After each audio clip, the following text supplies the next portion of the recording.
Hello और नमस्ते सभी को। मैं डॉक्टर मैत्री आप सबका इस सेशन में स्वागत करती हूँ। जो सेशन देनाजी के साथ हुआ था दूसरे अध्याय के बारे में, उनकी सीताज योगा के पुस्तक से, उसका हिंदी अनुवाद संक्षिप्त में यहाँ पे मैं वर्णन करने की कोशिश कर रही हूँ। आप में से कई लोग देनाजी के साथ के सेशन के लिए भी जुड़े थे। मैं आप सबका मनपूर्वक धन्यवाद और अभिवादन करना चाहती हूँ। आप सबकी लगन और इच्छा की वजह से ही मैं आज यहाँ हिंदी ट्रांसलेशन करने के लिए कोशिश कर रही हूँ। आप सबका इस एपिसोड में स्वागत है।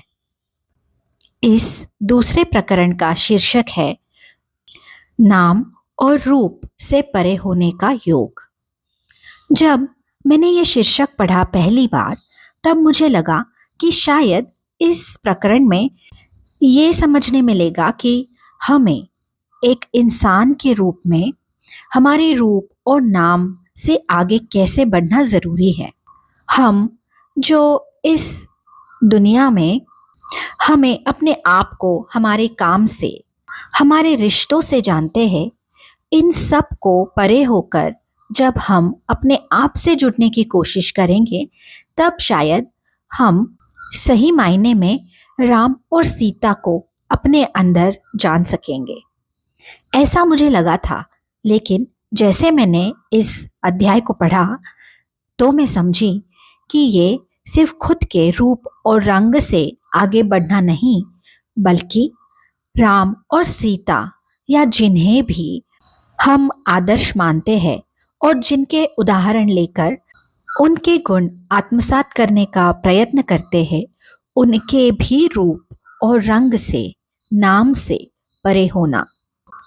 ये प्रकरण इस बारे में है। सेशन के शुरुआत में देनाजी ने इस प्रकरण के कुछ पैराग्राफ्स को पढ़ा।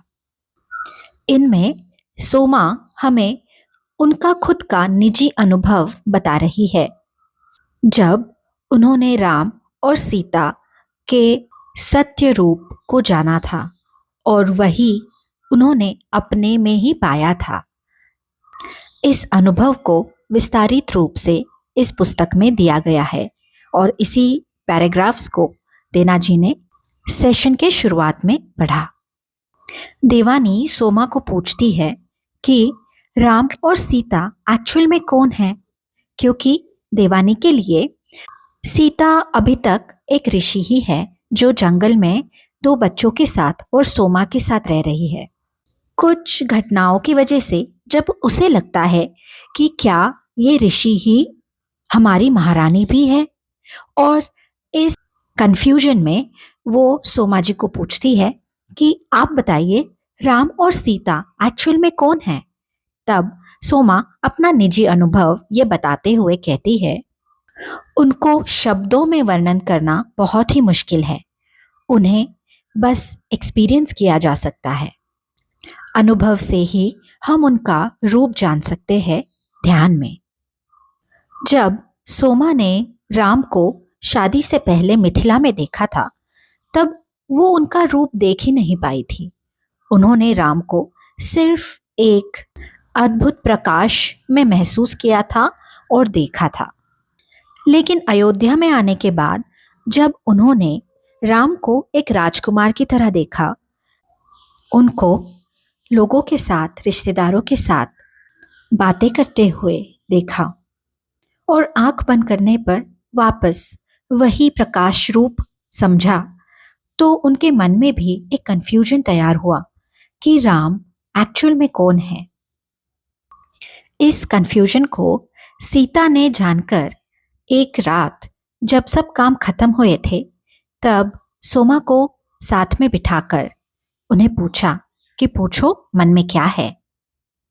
सोमा के राम कौन है ये प्रश्न करने पर सीता जी ने उत्तर दिया, वो एक अविभाजित स्व है, वो सब में है और खुद में भी, वो समय और सबसे परे है, वो सब में है पर किसी में भी नहीं। उनका नाम एक ब्रह्मांडीय कंपन है जो सभी चीजों को वास्तव में लाता है। वो सब में है। अगर कोई चाहे तो वो उनकी चेतना को स्वयं में और हर एक चीज में जागृत कर सकता है। बल्कि उनका कोई नाम और रूप नहीं है, पर सब में ही उनका नाम और रूप है। उनके सिवा मैं कहीं नहीं हूं और वो जहां है मैं वहां हूं। लेकिन राम को सिर्फ शब्दों में नहीं जाना जा सकता। इसके लिए उनकी चेतना को अपने अंदर जागृत करना सबसे ज्यादा जरूरी है। अपने अंदर झांक कर उनकी चेतना को समझना, यही एक मार्ग है राम को जानने का। सोमा, बाहर मत देखो, उनको अपने अंदर ही अपना खुद का जो सार है उसी रूप में उनको जानो। सोमा आगे कहती है कि सीता जब ये शब्द बोल रही थी, उन्होंने अपने आप को ध्यान में जाते हुए पाया और वो एक आनंद के महासागर में डूब गई। उन्होंने खुद राम को सब जगह और खुद के अंदर भी महसूस किया। उस चेतना को जो सर्वव्यापी है, सर्वनाम से, सर्वरूप से, सर्वरंग से परे है, फिर भी सभी में उपस्थित है।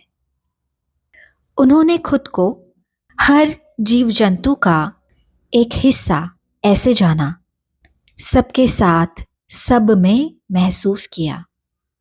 सोमा कहती है कि ये अनुभव बहुत ही अद्भुत था।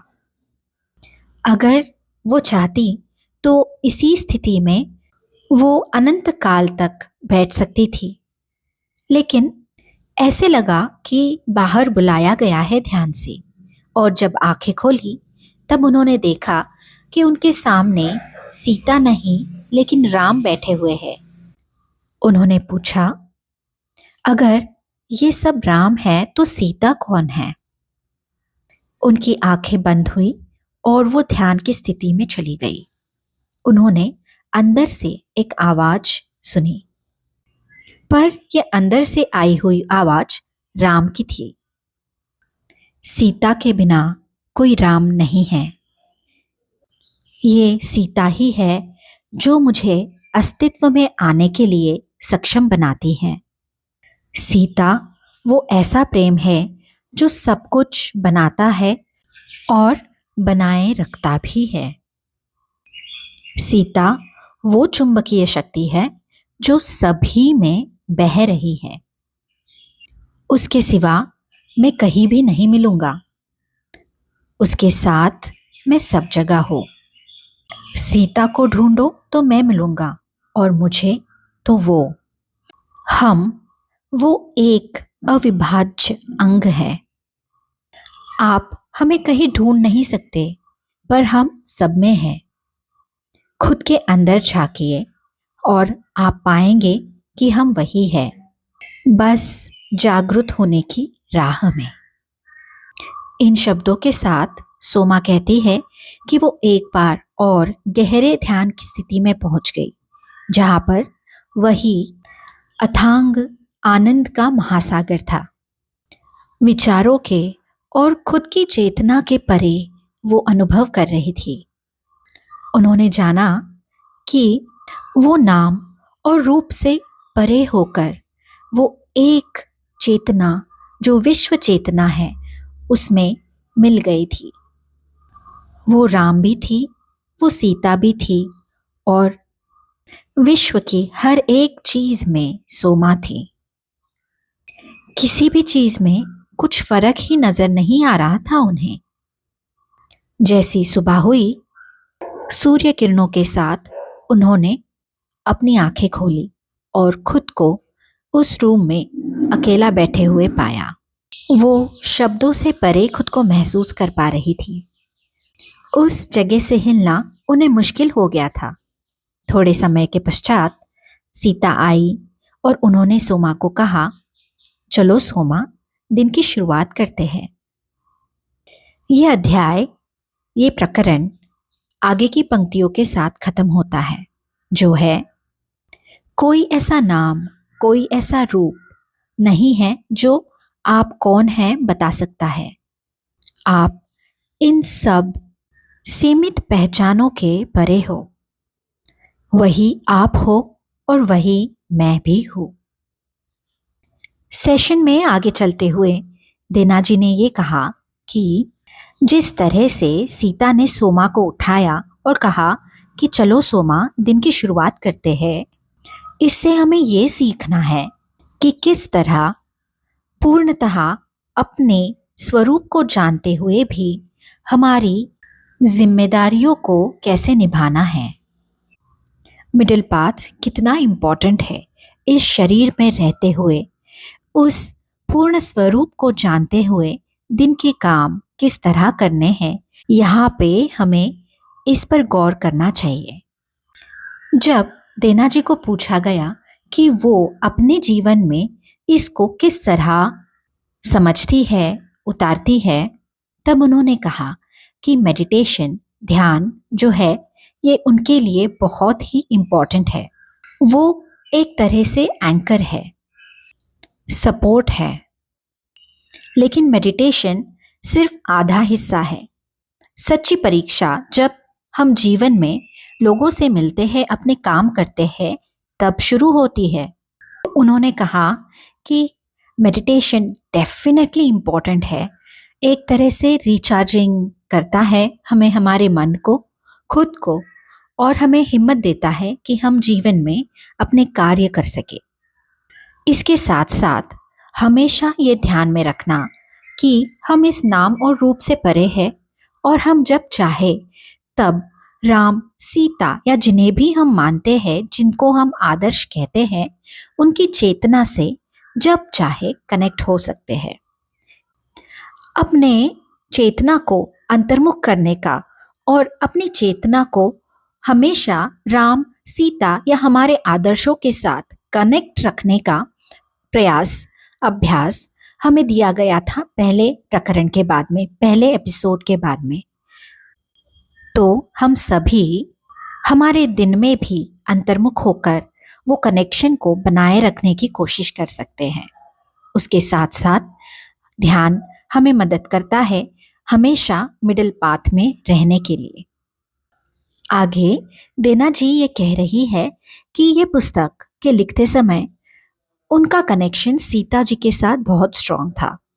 जैसे जैसे ये पुस्तक आते गया, और अगर आपने एंड तक इस पुस्तक को पढ़ा है तो आप जान सकेंगे कि कैसे उन्होंने राम का भी प्रेजेंस उनके लाइफ में पाया, और इन प्रेजेंस को, जो अनुभवों को उन्होंने महसूस किया है, इन अनुभवों को, उन चेतना को हमेशा ध्यान में रखना उनको मदद करता है मिडिल पाथ में रहने के लिए। आगे इस बात पर डिस्कशन हुआ कि कैसे आज की परिस्थिति भी रामायण के समय की परिस्थिति से अलग नहीं है। आज भी रावण विनाशकारी, नकारात्मक सोच, युद्ध, क्रूरता, इन सब रूपों में उपस्थित है, और इस समय हमें ये बहुत ज़रूरी हो जाता है कि हम पूर्णतः प्रेम और करुणा की चेतना को धरे हुए, इसी चेतना को पकड़े हुए हर क्षण, हर दिन, हर समय बिताएं। क्वांटम फिजिक्स भी हमें यही बताता है कि हम संपूर्ण चेतना है, हम सच्ची में ऊर्जा के ही रूप है। हम मैटर तो बस बहुत ही थोड़े परसेंटेज में है। तो इसको जानते हुए हम, जो कि अब हम अवेकनिंग के पाथ पर, खुद को जानने के रास्ते पर चल पड़े हैं, तो ये हमारी एक तरह जिम्मेदारी है कि हम उस प्रेम और करुणा की चेतना को बनाए रखें। जो लोग अभी भी क्रूरता में हैं, निगेटिव, विनाशकारी विचारों में हैं, वो लोग ये नहीं समझ रहे हैं कि उनके विचार उन्हीं को प्रभावित भी कर रहे हैं, उसी क्रूरता, उसी निगेटिविटी के साथ में। जब हम पूर्णतः इस प्रेम और करुणा की ऊर्जा को बनाए रखेंगे, धीरे धीरे ये ऊर्जा उन्हें भी प्रभावित करने लगेगी और सब में एक तरह परिवर्तन आ सकता है। हमारा काम बस यही है कि हम हमेशा इसके प्रति जागरूक रहे कि हम हमारा कॉन्शियसनेस, हम हमारी चेतना को कौन से स्तर पर पकड़े हुए हैं। उन्होंने आगे बहुत ही इंटरेस्टिंग चीज़ हमारे साथ शेयर की। वो ये है कि हम सोचते हैं कि हमारे विचार, हमारी चेतना सिर्फ इस पृथ्वी पर प्रभावित करती है, पर ऐसा नहीं है। हमारे विचार सूक्ष्म स्तर, सूक्ष्म लोकों पर भी प्रभावित करते हैं और उनके विचार भी, सूक्ष्म स्तर के विचार भी हमें प्रभावित करते हैं। और शायद उन्होंने कहा कि इसीलिए ये पृथ्वी अभी तक जीवित भी है। अगर इन सूक्ष्म दिव्य लोकों का प्रभाव हम पर नहीं होता तो अभी तक इस इंसानों ने इस पृथ्वी का नाश तो कर ही दिया होता। उन्हीं की वजह से हम अभी भी हैं। उन दिव्य और सूक्ष्म लोकों से हमें हमेशा रक्षा और गाइडेंस मिलते रहता है। देना जी आगे एक कहानी बता रही है बाबा जी की। ये किसी का अनुभव है बाबा जी के साथ में। जब उन्होंने बाबा जी को पूछा कि दुनिया में इतना सब हो रहा है, आप इसे सप्रेस क्यों नहीं करते, इसे सॉल्व क्यों नहीं करते, तो बाबा जी ने बड़े ही प्यार से कहा कि ये पृथ्वी द्वैता, डुअलिटी की जगह है। यहाँ पर प्रकाश के साथ साथ अंधेरा भी रहेगा। मेरा काम अंधेरे को मिटाना नहीं है, मेरा काम है प्रकाश को बढ़ाना, और वही काम हम सबका ही है। देना जी कहती है, लोग पूछते रहते हैं कि मैं क्या कर सकता हूँ, मैं कुछ नहीं कर सकता इस दुनिया में, इतना सब कुछ हो रहा है, मेरे हाथ में क्या है, मेरे हाथ में कुछ भी नहीं है। तब देना जी कहती है, अरे यही तो है तुम्हारे हाथ में, होल्ड द लाइट।